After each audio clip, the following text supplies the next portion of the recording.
Demon Slayer Kimetsu no Yaiba, um anime que vem quebrando recordes e ganhando popularidade desde 2019. Conhecido pela sua animação sem igual, por suas lutas e também pelo seu humor presente no anime. Na história, Tanjiro Kamado decide virar um caçador de Onis após ter sua família vítima de quem se revelaria ser o grande vilão da trama, Muzan Kibutsuji, e transforma Nezuko, uma das irmãs de Tanjiro, em uma Oni, porém Nezuko não tem os instintos animalescos de um Oni normal. Então, Tanjiro embarca em uma jornada à procura da cura para sua irmã e várias situações vão acontecendo durante essa história. Nesse iceberg, vamos ver vários tópicos que ocorreram durante a história de Demon Slayer, e também várias coisas e fatos que aconteceram na história, e também até teorias que os fãs inventaram. Mas antes, o que é um iceberg? Bom, um iceberg é um estilo de vídeo que divide tópicos em várias camadas, sendo a primeira camada coisas que não é novidade para os fãs, e conforme vamos descendo nas camadas do iceberg, os tópicos vão ficando cada vez mais obscuros e também até mesmo bizarros. Esse vídeo é uma collab com a minha esposa, a Ana, que também é uma fã que tem extremo hiperfoco em Kimetsu. E aí? Bom, então vamos começar pela primeira camada desse iceberg, que é a superfície.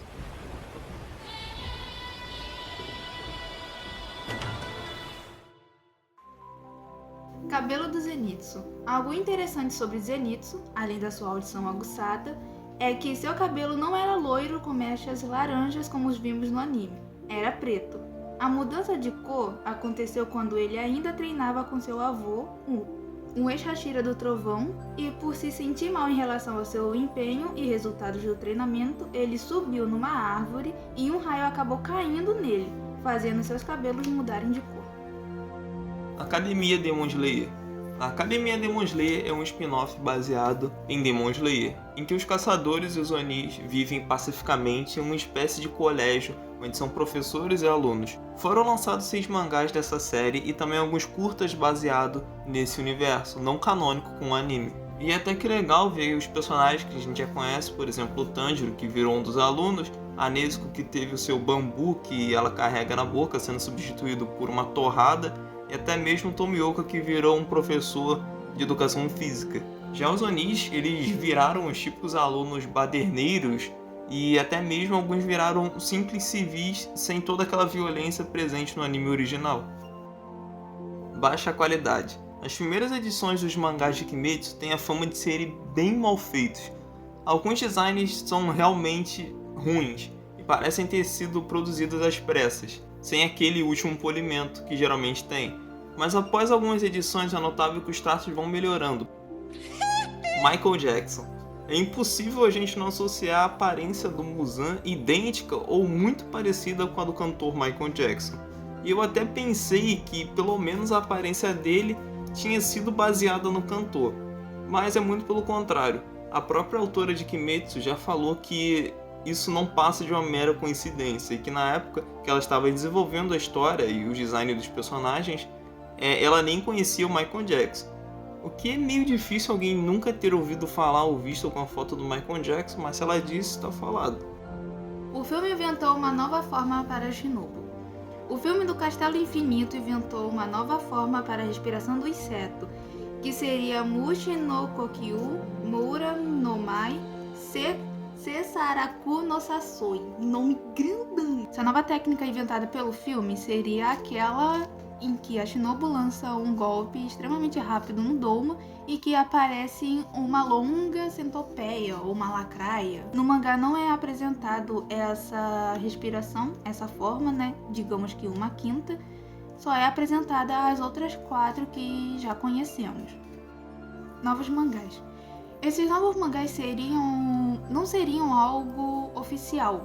Seria outra coisa, que anda circulando até mesmo pela internet, com umas capas bem diferentes, com histórias bem até um pouco diferentes e até o que aconteceu antes ou depois dos acontecimentos do anime, como o que aconteceu com Tomioka e até mesmo com o Sanemi e algumas outras coisas. Mas, porém, não é oficial, não é algo que a escritora até mesmo disse que poderia ser oficial. Porém, eu posso acrescentar que a Panini lançou um Gaiden de Kimetsu no Yaiba que foi até mesmo supervisionado pela autora. Porém, não Não é necessariamente preciso ler esse livro para poder entender a história principal, o enredo principal, já que conta a história de como o Rengoku e o Tomioka se tornaram Hashiras. O cabelo da Mitsuri. Não é novidade que o cabelo da Mitsuri é um dos mais chamativos e diferentes de todo o anime, mas tem uma explicação do porquê o cabelo dela é verde e rosa. No 10º episódio da terceira temporada, nos é mostrado o passado da Mitsuri, e nele mostra que ela nasceu com cabelo normal, porém ele ficou daquele jeito, com aquelas cores, porque quando ela era pequena, a Mitsuri comeu muitas Sakura Mochi, que é um doce de cerejeiras com as cores verde e rosa. Também a autora pode ter escolhido essas cores para combinar com as características da personagem. A cor verde significa energia, vitalidade e estilo, e a cor rosa significa o seu lado carinhoso e romântico. Máscara do Urokodaki. Alguns de vocês já devem ter se perguntado do porquê o Urokodaki usar uma máscara Tengu. E a razão pode ser que o seu rosto seja gentil, ou seja, fofo ao ponto dos Onis não o levarem a sério. Algo até um pouco irônico, já que ele disse que o Tanjiro era gentil demais. Como é mostrado nessa imagem aqui, em que é oficial, desenhado pela escritora Zenitsu Hashira. O esquadrão de caçadores de Onis existem várias posições hierárquicas dentro delas, podendo chegar até a última, que é a de um Hashira. Sabemos que para se tornar um Hashira tem várias determinações, e uma delas é derrotar uma lua sozinho, ou seja, sem a ajuda de outras pessoas.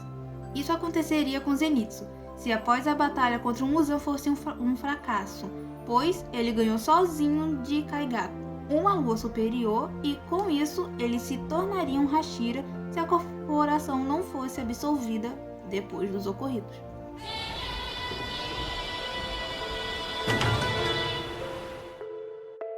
Os efeitos das respirações são falsas?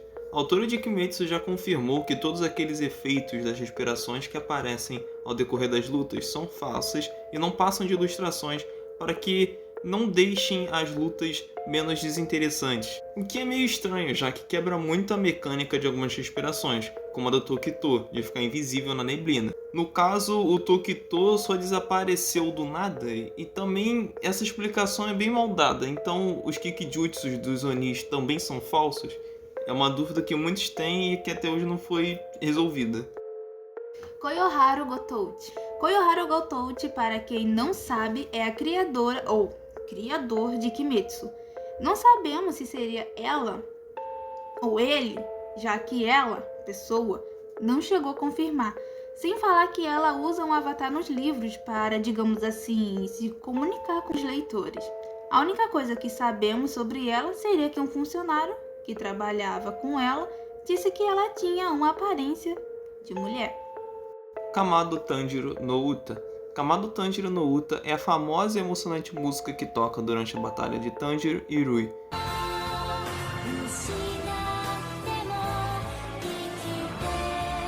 Composta por Go Shina, interpretada por Nami Nakagawa, a canção foi lançada em 30 de agosto de 2019. A letra aborda resiliência, perda e força nascidas do desejo de proteger quem se ama. Ela reflete a jornada de Tanjiro, transformando a dor da perda de sua família em motivação, mesmo diante da profunda escuridão. Com toda aquela atmosfera da cena, juntamente com a música que possui versos que enfatizam a coragem de seguir em frente, como "Não importa o quanto eu seja derrotado, há algo que eu preciso proteger". A música possui mais de 113 milhões de visualizações só no Spotify, e se juntamos com números de outras plataformas, chega entre 200 a 250 milhões de reproduções globais. A maldição do Muzan. A maldição do Muzan seria aquela que os Onis não poderiam pronunciar o nome de Muzan, e caso proferisse o nome dele, teria o final igual a Suzamaru, que após dizer o nome do Muzan, uma espécie de braços saem de todo o corpo dela, fazendo com que ela não regenerasse, a levando à morte após o nascimento do sol. O problema é que fica aparente que essa regra vale para todos os Onis, o que não é verdade, já que quase todos os luas superiores falaram o nome de Muzan. Daki, Kyoko, Doma e entre outros. Mas essa regra só vale para os Onis normais. Bom, o Emu também falou, e no caso o Emu, que é o Lua Inferior 1, diz o nome dele também. E cara, por que caralhos o Muzan não iria querer que ninguém falasse o nome dele? Literalmente o esquadrão inteiro sabe o nome do Muzan. Akaza é gay. Essa teoria diz que Akaza só sente atração por homens, já que ele só devorava homens. Algo que se torna incoerente, pois, segundo Akaza, ele odeia os fracos e por isso ele quer se tornar o mais forte. E cá entre nós, ele não poderia se igualar e vencer uma mulher, pois para ele seria covardia e não era isso o que ele desejava. E isso não é algo meio incomum, já que também vimos que o Douma só come mulheres, onde segundo ele tem mais nutrientes, mais proteínas e várias outras coisas também. Então vai dar a preferência de cada um, né? Tanjiro morreu aos 25 anos. Eu vejo muita gente cometendo esse erro em falar que assim como os outros Hashiras que despertaram a marca do caçador, como o Tomioka e o Sanemi, morreram aos 25 anos. Mas não, o Tanjiro não morreu aos 25 anos. No último volume do mangá, que se passa na terceira geração após os acontecimentos do anime, então se o Tanjiro virou bisavô, significa que ele viveu após os 25 anos. Nunca foi confirmado 100% que se uma pessoa desperta a marca, ela irá morrer, já que o Tanjiro não foi o único que despertou a marca e não morreu. O Yorichi também despertou a marca muito jovem e morreu apenas aos seus prováveis 85 anos de idade. O provável motivo do porquê os usuários da marca morrem não é pelo despertar, e sim pelas sequelas de quando uma pessoa está prestes a despertar a marca. O corpo fica com uma febre altíssima, a pessoa também está numa situação muito crítica. Então não é a marca que mata, mas sim a situação do corpo e essas sequelas após os acontecimentos.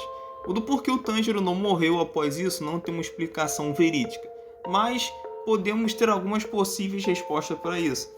Pode ser o fato da vida após a batalha final ficou muito mais tranquila. Tanjiro ficou com um dos seus braços com uma sequela que tirou de combate definitivamente após a batalha final. Então, caso surgisse alguma situação que era necessária força física em combate, ele não iria poder lutar. Pode ser também que só foi pela sorte que a saúde e a regeneração do Tanjiro fosse mais forte do que a do Tomioka e do Sanemi. Por isso eles morreram e o Tanjiro não. Também o Tanjiro já apanhou muito, então acho que isso tornou ele um pouco mais resistente, né? Teoria do Emo. A teoria do Emo é talvez a teoria mais famosa de Kimetsu. A teoria diz que Tanjiro ainda está sob o efeito do Kekijutsu do Emo. Ou seja, todos os acontecimentos após o filme do Trem Infinito fazem parte de um sonho que Tanjiro ainda está preso e talvez já até estaria morto. Nakime é o Oni mais forte. Muitos fãs da obra dizem que a Nakime é o Oni mais forte de todo o anime, pois o seu Kikijutsu é basicamente controlar uma dimensão inteira, o Castelo Infinito, e fazer o que ela bem entende lá dentro. Por exemplo, jogar algum Oni para fora do Castelo Infinito, o expondo ao sol. Por isso ela seria mais forte que o próprio Muzan. Eu até diria que ela pode ser uma top 3, até top 4. Mas ela fica muito atrás do Muzan, já que um dos poderes do Muzan é saber tudo o que determinado Oni pensa, como vimos lá no último episódio da primeira temporada, podendo agir até mesmo antes da Nakime mexer um músculo. Então, caso a Nakime pensasse em jogar o Muzan para fora do Castelo Infinito, ela já estaria morta antes mesmo de até pensar isso. Idade errada. Muitos se confundem e eu já até ouvi isso numa conversa sobre Kimetsu, que é que a Nezuko é mais velha que o Tanjiro. Mas na verdade é o oposto. Isso deve acontecer por causa da cena da segunda temporada, onde o Tanjiro canta uma canção para a Nezuko dormir, depois de se descontrolar e ela tem uma recordação de sua mãe. Nela, a Nezuko diz sobre a cor dos olhos do Tanjiro e a mãe dela estava com uma criança nas costas, dando a entender que era o Tanjiro ali. Mas se for ver no mangá, ela diz Oni-chan, que é uma forma carinhosa de dizer irmão mais velho em japonês. Com isso, o Tanjiro realmente é o irmão mais velho. Obanai e Shinobu aparecem no primeiro mangá. Não aparece na série, mas se ler o primeiro volume do mangá, vai chegar na parte onde o Orokodaki diz a Tanjiro sobre os caçadores de Onis. Nisso, aparece no canto da página a Shinobu e o Obanai, junto do Tomioka e de outras pessoas. Filho de Ubuyashiki. No episódio onde Tanjiro consegue passar pela seleção final, onde precisam escolher o metal de suas Nichirindo, nos é apresentado duas das filhas de Ubuyashiki. Mas no mangá, Gotoudi disse que uma delas é menino, onde descobrimos isso no anime só depois da morte de Ubuyashiki e ele assume a liderança do esquadrão. Classificação mais 18. Como todos sabemos, o filme de Kimetsu, lançado recentemente, tem a classificação 18. E sabemos que muitos acharam isso ruim, tanto por causa da idade, já que uma parte do público daqui é adolescente, quanto em relação à postura dos cinemas espalhados pelo Brasil, já que teve alguns que avisou apenas alguns dias antes da estreia e alguns não permitiam a entrada de menores de 16 e 17 anos, ao qual essa idade é permitida a entrada desde que fosse entregue uma autorização escrita dos responsáveis, ou até acompanhados. Porém, teve gente que achou isso agradável, dizendo que seria bom que crianças não estivessem no filme fazendo escândalo ou falando durante o filme, entre outras coisas.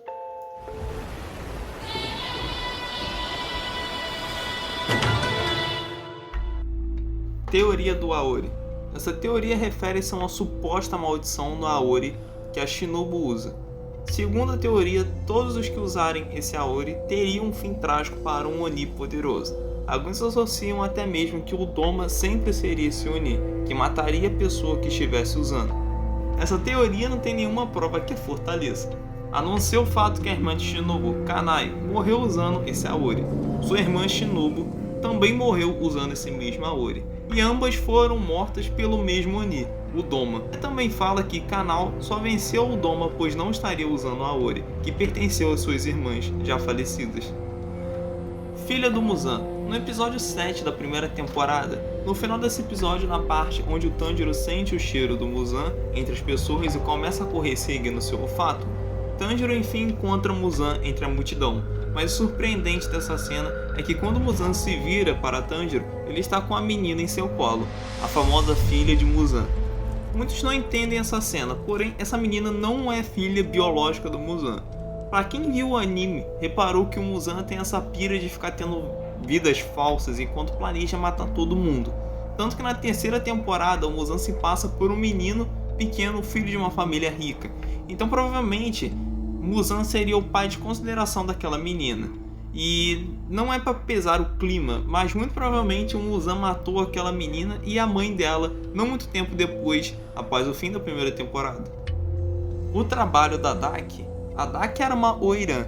É diferente do que muitos pensam. A Daki não era uma prostituta ou algo do tipo.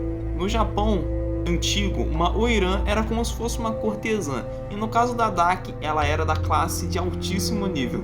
Então, o que podia fazer parte do trabalho da Daki era conversar, tocar instrumentos ou dançar, até servir bebidas e ser acompanhante em festas, e obrigatoriamente tinha que ter uma aparência impecável e usar roupas luxuosas.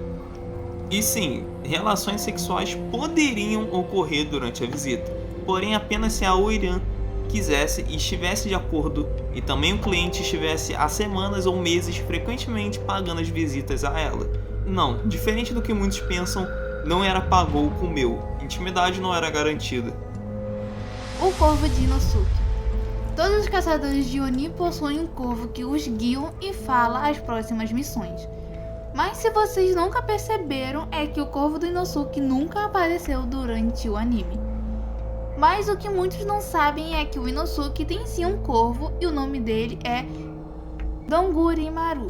E o motivo de nunca vermos esse corvo no anime é que ele acompanha o Inosuke de longe. E sabe o porquê ele faz isso? Simplesmente o Inosuke tentou comê-lo mais de 18 vezes. Algo até meio que compreendível. Teoria do Shiro. caso um dia tivermos uma continuação de Kimetsu, a teoria do Yushiro talvez seria a explicação mais aceitável da história já finalizada retornar. Durante a última parte do mangá, é nos dito que depois da derrota de Muzan, o Yushiro era o único Oni vivo após o encerramento do mangá. Também diz que o Yushiro prometeu não fazer nada contra a própria vida para se juntar a Tamayo na morte. O Yushiro cumpriu sua promessa. Diz também que, ao passar dos anos, o Yushiro fez inúmeros quadros da Tamayo, até perder a sua memória, chegando a esquecer como era o rosto da Tamayo. Então, provavelmente o Yushiro esqueceu também tudo o que aconteceu e também a sua promessa, o do porquê ele não consome a carne humana, assim como qualquer Oni. Então, seria o Yushiro um possível vilão que espalharia os Onis novamente pelo mundo, assim obrigando um ressurgimento do esquadrão de caçadores de Oni, usando os descendentes dos sobreviventes após os eventos de Demon Slayer. Se Deus quiser, nunca teremos uma continuação canônica de Kimetsu, já que a história principal fecha até que bem sem muitas pontas soltas. E também fomos nós que fizemos essa teoria só pra rir, por isso que ela é horrível. Dedo feio da Shinobu. Provavelmente você não saiba, eu não sabia, mas esse sinal que a Shinobu faz para Kanao antes de morrer tem um significado. Na verdade, esse sinal faz parte da língua de sinais japonesa, que significa não respire. E não é só isso, a mão dela tem a mesma forma de gelo escrita no japonês, ou seja, sua mensagem para Kanao foi: não respire o gelo. Teoria da Biwa. A teoria da Biwa diz que Nakime seria uma espécie de portadora, que a Biwa que ela toca seria amaldiçoada e que seria ela que controlasse Nakime, não o oposto. Kagarigari. Kagarigari é como se fosse a beta de Kimetsu. Bom, Kagarigari é um Oni Short, ou seja, um mangá de volume único, criado pela mesma criadora de Kimetsu lá em 2013. A trama é a seguinte: a história acompanha uma batalha de sangue tripla. De um lado, versões preliminares de Muzan, Tamayo e Yushiro enfrentam um demônio estrangeiro que se assemelha ao Drácula. Esse intruso invadiu o território de Muzan e está causando caos em uma cidade.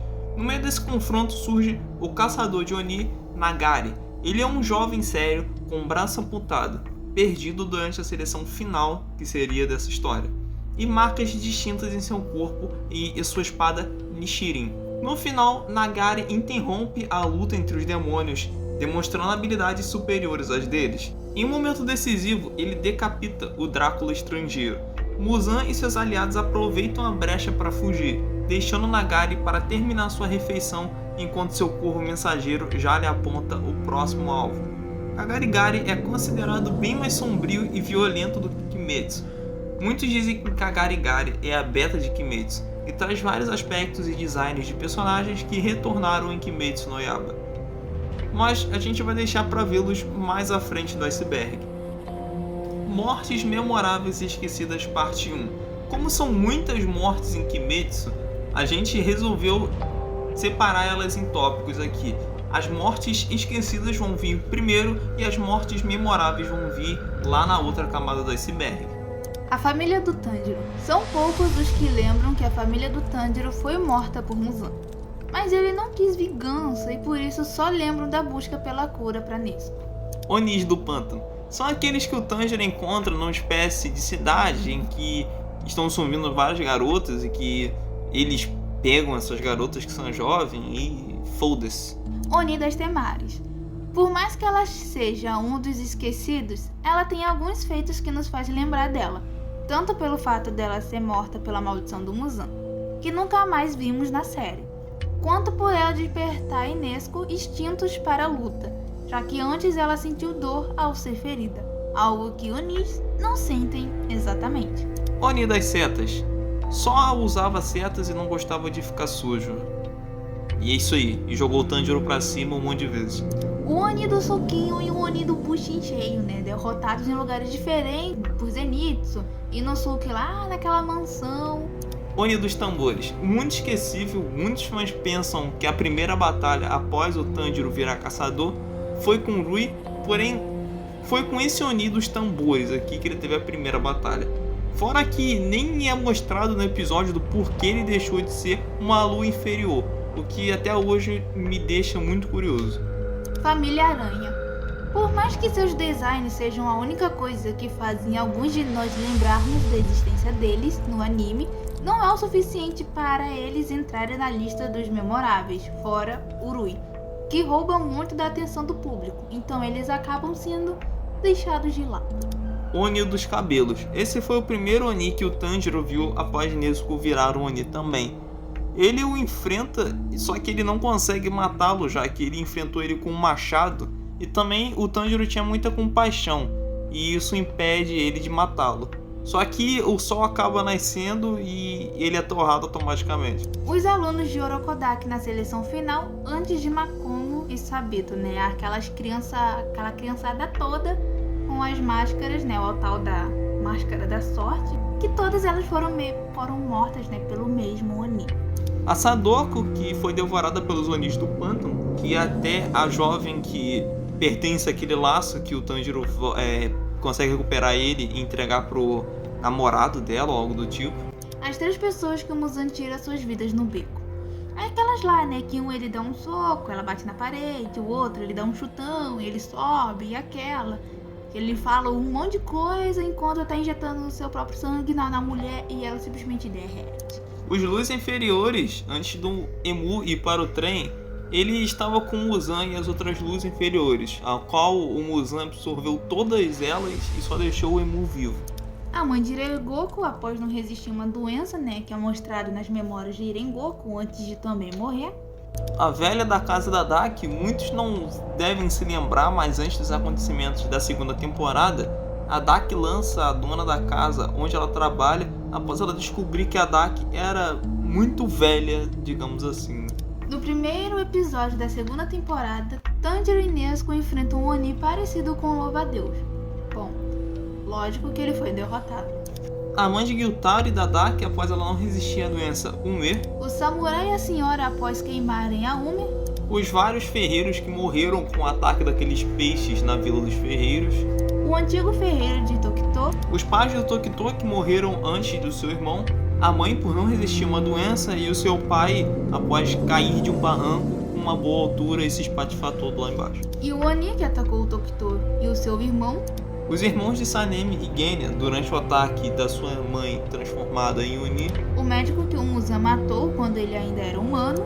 As crianças do Gimedina após o ataque de um Oni, sobrevivendo ele e uma criança pequena que acaba que o Gimedina levou toda a culpa por ele ter sido assassino. A irmã de Tomioka após um ataque de um Oni e defender Tomioka quando criança. O pai da noiva do Akaza e também foi o seu treinador. O pai de Akaza também, lá no iniciozinho das suas memórias. O Oni que fugiu do Sanemi e do Obanai no início da 4ª temporada. As mulheres devoradas por Doma no momento que a Shinobu o encontra na mansão. Os pais da Shinobu em um ataque de Oni, porém ela e a Kanai são salvas por Gimedina. Os corvos que foram aniquilados por Muzan após absorver a Tamayo e sair do casulo. Os caçadores de Oni figurantes que se jogaram na frente dos Hashiras para protegê-los dos ataques de Muzan.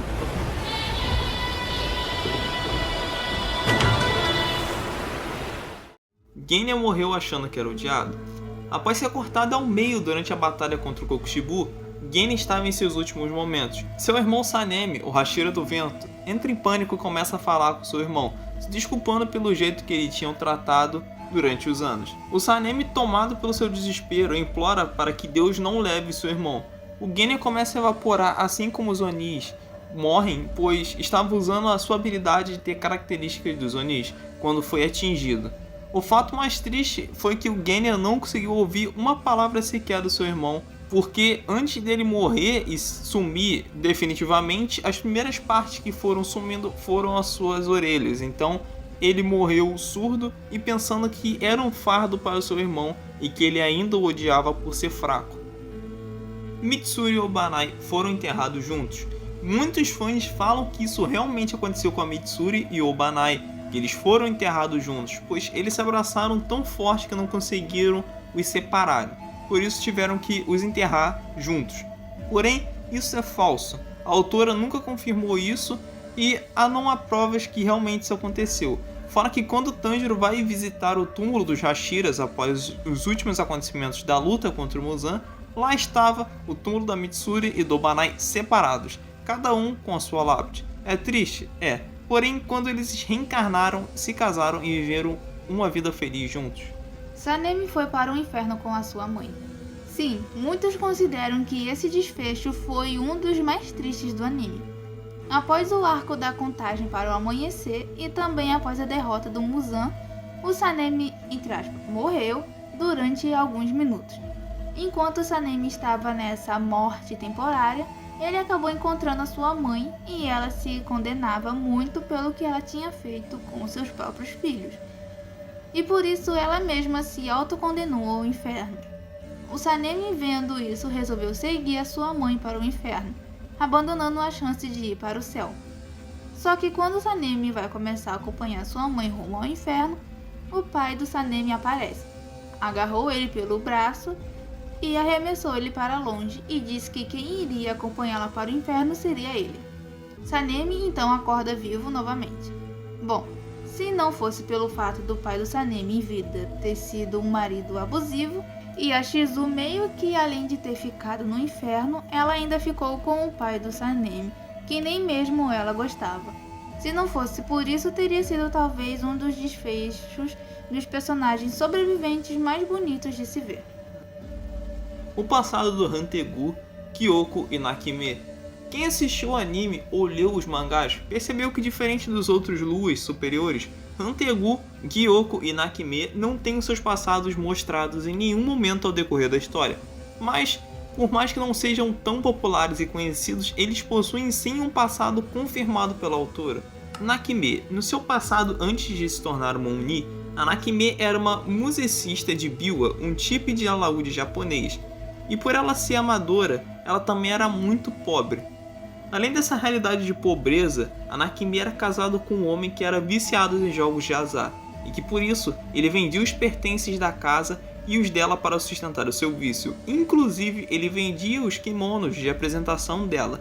E foi por isso que, um dia motivado pela sua raiva, a Nakime matou seu marido. Só que nisso ela percebeu que, quando ela tocava a sua biwa após cometer um assassinato, a sua música soava melhor e ela recebia mais dinheiro, criando o hábito de matar antes mesmo de se apresentar. E foi numa dessas que ela conheceu o Muzan. Ela tentou matar o Muzan quando a encontrou, mas ele ficou impressionado com a sua frieza e a transformou em uma Oni. Hantegu, por mais que o anime tenha contado um pouco do passado do Hantegu, não deram tantos detalhes como era sua vida antes de se tornar um Oni. Em vida, o Hantegu era um ladrão e assassino prolífico, mas sempre alegava inocência, fingindo ser cego ou culpando outros. Fingindo ser cego ou culpando suas próprias mãos, recusando-se a assumir a responsabilidade pelos seus crimes. Ele também se casou várias vezes e teve filhos, mas quando ele era criticado ou descoberto, matava sua própria família em retaliação, mentindo para si mesmo que ele era a vítima. Bom, agora temos a parte que a gente viu no anime, que ele foi condenado à morte, mas foi salvo pelo Muzan enquanto esperava sua execução na prisão. Gyoko. Quando ele ainda era uma criança, o Gyoko morava nos arredores de uma vila de pescadores e era considerado uma criança estranha e assustadora. Após os seus pais morrerem afogados, ele ficou fascinado com seus corpos inchados e começou a colecionar ossos de peixes e animais mortos em vasos. O Kyoko também era uma criança que zombava dele e colocou o corpo em um dos seus vasos. Após esses acontecimentos, os pais das crianças o atacaram com um garfo de pesca e o deixaram para morrer. Muzan encontrou a beira da morte e o transformou em Oni. A sua aparência de peixe e também os seus vasos que ele usa no seu Kikijutsu é diretamente ligada a esse passado. Bom, essas informações vêm de um fanbook, só que a autora oficializou ele como canônico na história de Kimetsu. O Castigo de Tomioka. Esse tópico aqui é talvez o mais bizarro do iceberg e eu sugiro vocês a não pesquisarem, principalmente se você for menor de idade.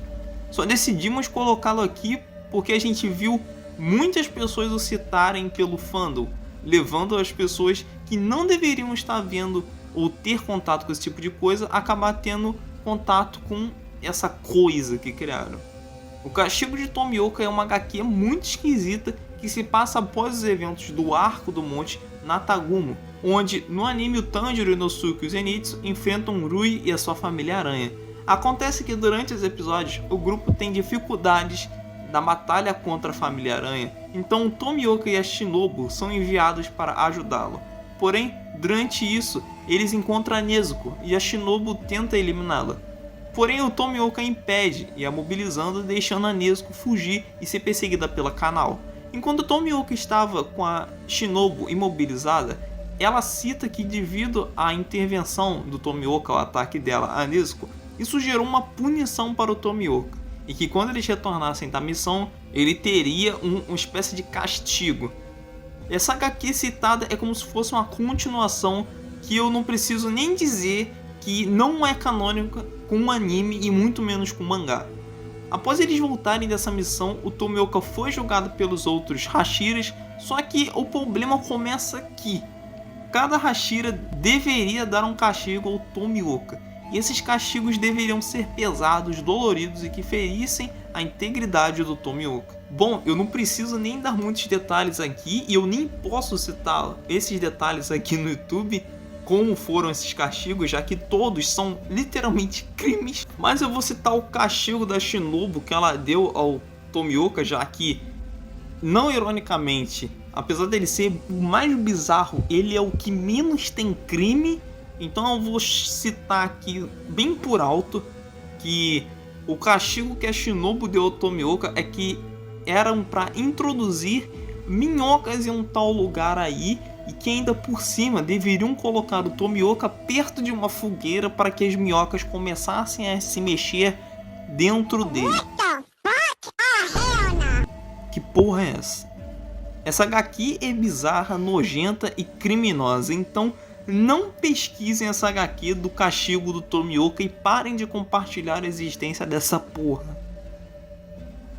Em Kimetsu, durante o arco do Monte Natagumo, um dos membros da família Aranha, para ser mais preciso, a Mãe Aranha, vem sofrendo muita pressão e sendo aterrorizada pelo Rui, e isso já vinha durante muitos e muitos anos. Após todos esses anos sendo oprimida pelo Rui, a Mãe Aranha já não aguenta mais esse teatro de fingir ser parte de uma família unida de mentira. E até que no episódio 16 da primeira temporada, a Mãe Aranha se encontra com Tanjiro. Ela até se prepara para atacá-lo, porém ela se dá conta que se ela morresse, ela não estaria mais presa a toda aquela loucura e opressão que vinha daquela família de mentira. E é então que ela se rende e deixa o Tanjiro decapitá-la propositalmente. O Tanjiro percebe o que realmente aquela Oni queria. Ele até muda sua respiração para a quinta forma da respiração da água, a chuva abençoada após a seca, proporcionando a ela uma morte indolor e pacífica.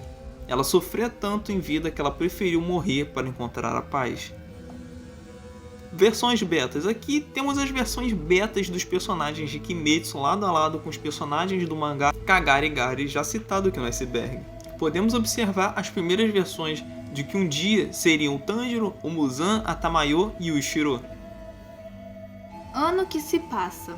Tive uma dúvida e você possivelmente também. O que é essa tal Era Taisho? Bom, essas eras são os períodos que os imperadores estiveram ao trono.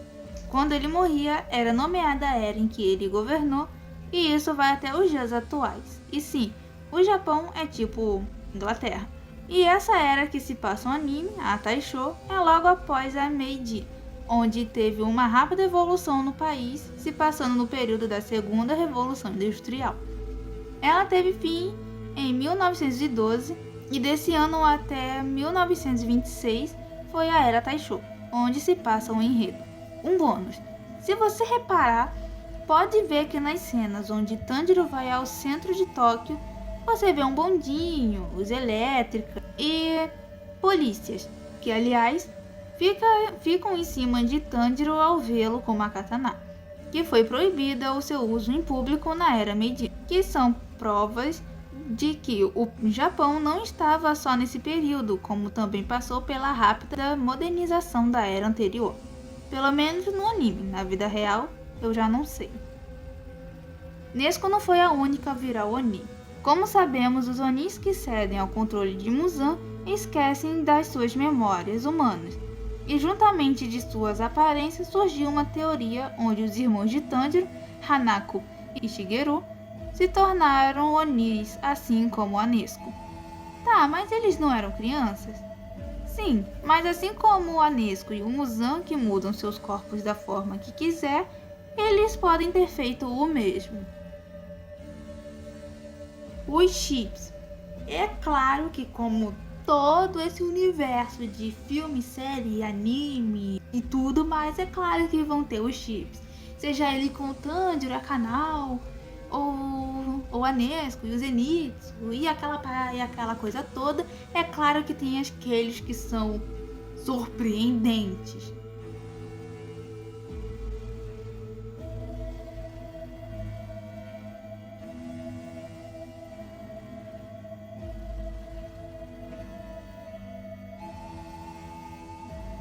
Prestem bem atenção nessas cenas. Vocês viram ali? É bem aqui, ó. Então, será essa a marca do Rengoku?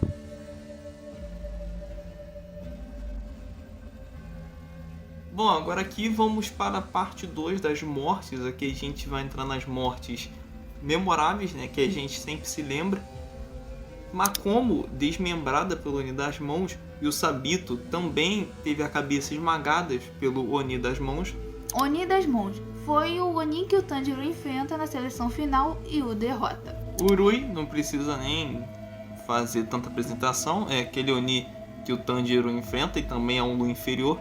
A caçadora de Oni que estava sendo controlada pelas teias e que atacava seus companheiros que estava sendo controlada pela Mãe-Aranha. A irmã da Shinobu, a Kanae, após perder a sua luta contra o Doma. O Rengoku, nem preciso explicar, né? O Emu, ele virou um trem e foi derrotado pelo Tanjiro e pelo Inosuke. A Daki e o Gyutaro, que foi uma luta épica. O Ferreiro da Fonte Termal, que ele foi a primeira vítima do Gyoko, após ele chegar na Vila dos Ferreiros. Os 4 ou mais ferreiros mortos e foram transformados em uma arte, digamos assim, por Kyoko. O irmão do Tokito, que foi morto após o ataque do Oni à sua casa. O Kyoko, após ser derrotado por Tokito. O Hantegu, após ser derrotado por Tanjiro com a ajuda de Nezuko, Genya e Mitsuri. A mãe de Genya, após atacar sua própria família e ser derrotado pelo Sanemi. O Buyashi, que é a sua esposa Amane, e 2 de seus 5 filhos na explosão do final da última temporada. O avô de Zenitsu, após descobrir que um de seus alunos virou um Oni. O Kaigaku, após a sua luta contra o Zenitsu. A Shinobu, após perder a luta contra o Doma. O Akaza, após a sua luta contra o Tanjiro e o Tomioka. A noiva do Akaza, após consumir a água do poço que estava envenenada. O Doma, após a sua luta contra Kanao e o Inosuke. A mãe do Inosuke, após ser atacada pelo Doma. O Genya, após a sua luta contra o Kokushibu. O Tokito, também na batalha contra o Kokushibu. E o Kokushibu. A Nakimi, que foi derrotada pelo Yoshiro, a Mitsuri e o Obanai. A Tamayo, após ser totalmente absorvida pelo Muzan. O Obanai e a Mitsuri na luta contra o Muzan. O Gimedima também na luta contra o Muzan. O gato do Shiro, após Muzan perceber que ele está ali ajudando na recuperação dos Hashiros. O Muzan, após o Tanjiro recuperar a consciência, depois que a Kanao implanta nele a cura e volta a ser humano novamente. Então esse foi o vídeo, galera, espero que vocês tenham gostado. Esse roteiro demorou um bom tempo para ser feito, então se vocês gostaram, então deixem seu like, escrevem aí. Escrevam aí nos comentários o que vocês acharam, se a gente falou alguma besteira aqui, algum tópico que vocês acham que a gente deixou passar. E também se inscrevam no canal e até a próxima, galera. Falou! Tchauzinho.